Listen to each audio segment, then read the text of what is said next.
So guys, dito ako bumili ng ng aking beef brisket. Yan.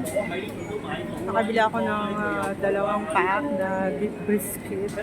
It's worth $200. Ngayon, nahanapan ko na yung guys. Yan. Mga frozen foods yan. Pero mura guys, no? Magaganda siya. Bumili na ako dito kasi baka wala akong makita doon sa Ayan na yung mga isaw-isaw. Yung mga kinakain ni kasama ko na nag-aamoy. Mabaho siya. Naamoy ko na yung amoy. May garlic talaga siya. Yung garlic na mabaho. Sa bagay, wala namang mabangong garlic eh. Di ba?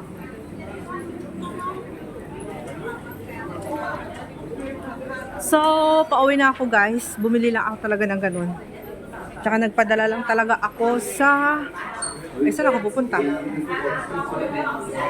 Babalik na pala ako dun sa Babalik na pala ako dun sa may Newtown Plaza. Padiretso dun. Ayan, mas maganda dito para may nakikita ko. Dito naman yung Mannings. Diretso ako doon. Para dadaan pa ako sa dadaan pa talaga ako sa Lukpo.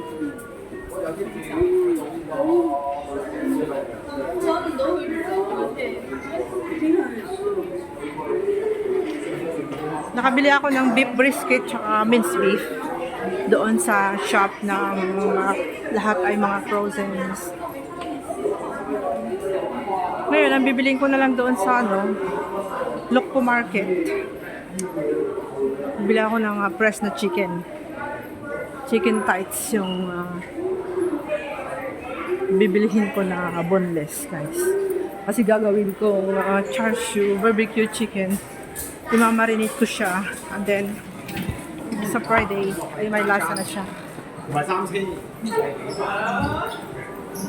So, dito na tayo sa Shatin Plaza. Ay, sa Shatin Center. Diyan pala yung daan papunta doon diretso. Alam ko na. So, dito ako nanggaling kanina, di ba? Dito pala yung daan, guys. Shortcut dyan. Kasi dumaan ako doon sa dulo kasi nga, hindi ko alam kung paano.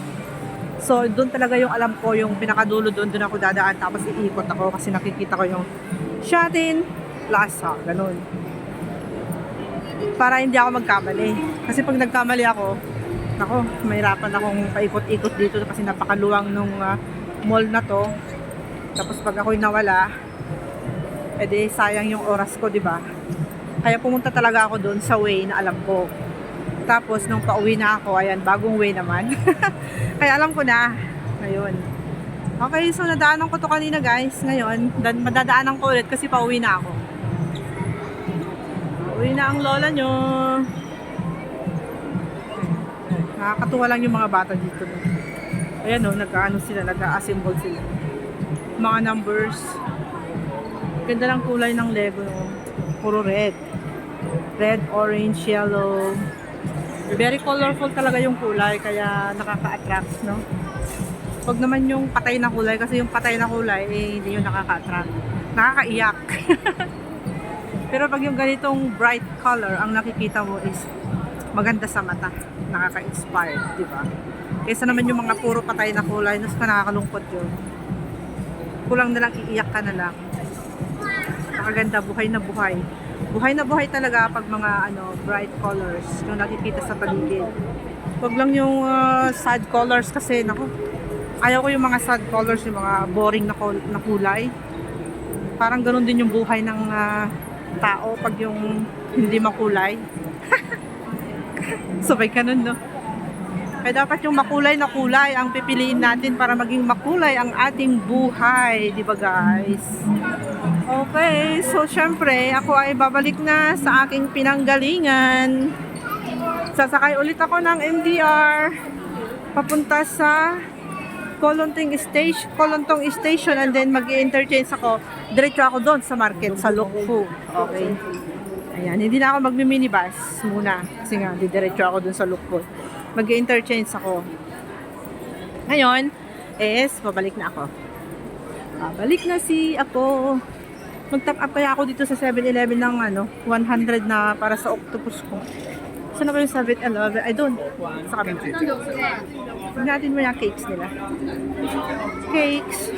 Pero bibili na lang ako ng tinapay mamaya sa market, guys. Doon sa look ko para wala na akong dadalhin. Kasi pag dito ako bibili, dadalhin ko pa, di ba? Ang gaganda ng mga cakes. Kita nyo yan. Ay, naku, napakasarap naman yan. Pati yan. Yung chocolate. Looks so yummy. Ayun na ay. Looks so yummy. Pupuno naman ng cream yan. Ayaw ko ito. Masarap yan. Tiramisu. Masarap yung tiramisu, guys, no? I like tiramisu. Kasi pistachios, masarap din to. Classic Black Forest, guys. Ganda-ganda. Beautiful. Yummy. Yummy. Ano, maraming nakapila dito. Saan na ba yung, doon na lang ako sa doon na lang ako sa may dito, customer service. Kukuha ng aking octopus, guys. Mas mabilis. Kasi kung doon, pipila ka pa napakadami. Pero pag dito sa customer service, direct na. Saglit lang at kukunin natin yung ating pera at magtatak up ako ng patatik ko, guys. Wala na akong pamasahe. Pamasahe na everyday. Ito ng 100 dito. Tap up ako ng 100 para sa ganun. Matagal ko nang gamitin para hindi ako tap up ng tap up, no? Dito tayo. Pipila tayo. Pipila tayo dito at kukuha tayo ng patatong kasi 50 cents na lang yung natitira na patatong. Pero meron pa dun tao dun. Open ba yun? Kabila. Ay, hindi. Dito lang talaga sa part nito. 75 adult. Oh. May tourist day pass pala. For tourists only. 75 yung adult. 35 din yung kids. Yun. Hindi makita. Monthly pass. Nakalimit na yun 75 yung patatong nila. So, ito. 100. 100. Yeah. 103. Thank you. Okay. Hawaii. Di ba napakabilis doon kaysa sa 7-Eleven. 7-Eleven is mag-ano pa ako, magpipila pa ako ng bonggang-bongga. Kaya pag dyan, mabilis lang.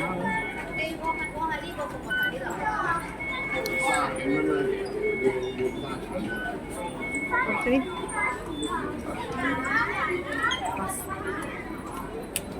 Pumunta na ako ng market, guys, para makauwi ako ng maaga. 103 na yung karga ng aking octopus. So, hindi na tayo masu-short. Ilang, ano na naman yan. Ilang labasan din yan. Tapos, gagamitin ko rin yan na pag nag-day off ako. Hindi alam ni Sir yun, guys, no? Yun yung ginagamit ko pag nag-day off ako. Yung kasali sa aking market money na patatong, yung pang-market ko lang. Siyempre, kailangan natin maging wise. Libre naman yun eh. Kailangan yun. Gagamitin ko rin yun para sa pag lumabas ako na mag-day off para ako'y makatipid. Ganon. Kasi nga, tignan ko yung aking resibo. Ayun. Kasi baka mawala ko yung resibo ko, guys.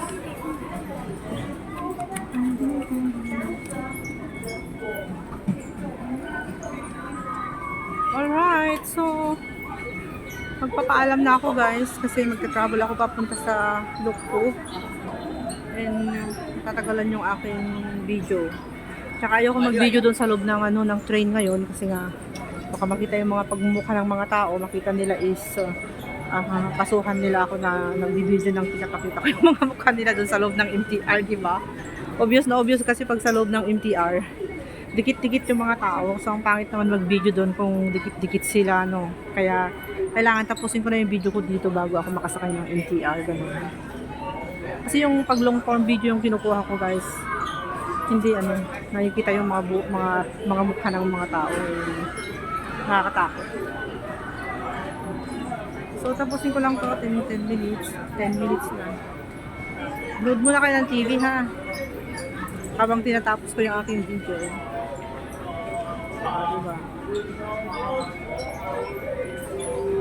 Ganda ng view dito siya. Hong Kong Summer Fun. Love, love, love, love. Okay, guys. Thank you, thank you, thank you. Made by AI. Very beautiful. Dami pang heart. Diba? So, dito natin makikita yung mga tao dito na napakadami na kahit na Monday, Tuesday, Wednesday, Thursday, Friday, Saturday, Sunday. Pag Saturday and Sunday, mas maraming tao.